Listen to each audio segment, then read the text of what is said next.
एक घना जंगल था। उस जंगल का राजा था शेर। उम्र के साथ साथ उसका शरीर धीरे धीरे कमजोर हो गया था। अब वह शिकार करने में उतना तेज नहीं रहा। हर दिन सारे जानवर उसके पास आकर उसका हाल चाल लेते थे।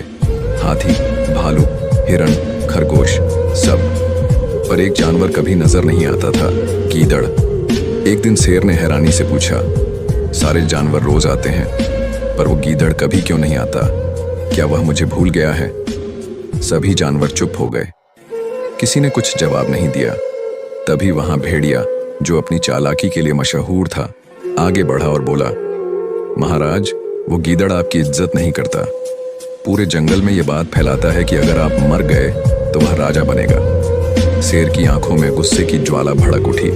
उसने दहाड़ लगाई, गीदड़ को बुलाओ, मैं अभी उसका सच जानना चाहता हूं। सारे जानवर मिलकर गीदड़ को बुलाने गए। बेचारा गीदड़ डरते डरते कांपते हुए शेर के सामने आया। शेर गरजा, सुना है तू पूरे जंगल में मेरे मरने की बातें करता है और राजा बनने के सपने देखता है, बता सच है ये? गीदड़ कांपते हुए बोला, नहीं महाराज, ये सब झूठ है। मैं तो सिर्फ डर के कारण आपके पास नहीं आता था। सोचा कि अगर आपकी सेवा में कमी हो जाए तो आप मुझसे नाराज हो जाएंगे। मैंने कभी राजा बनने का सपना भी नहीं देखा। शेर ने ध्यान से गीदड़ की आंखों में देखा। उसकी घबराहट और सच्चाई साफ झलक रही थी। तभी शेर को समझ आया कि असली षड्यंत्रकारी कोई और ही है। उसने भेड़िए की तरफ घूरकर कहा, जिसने झूठ फैलाया है वही सबसे बड़ा गुनहगार है।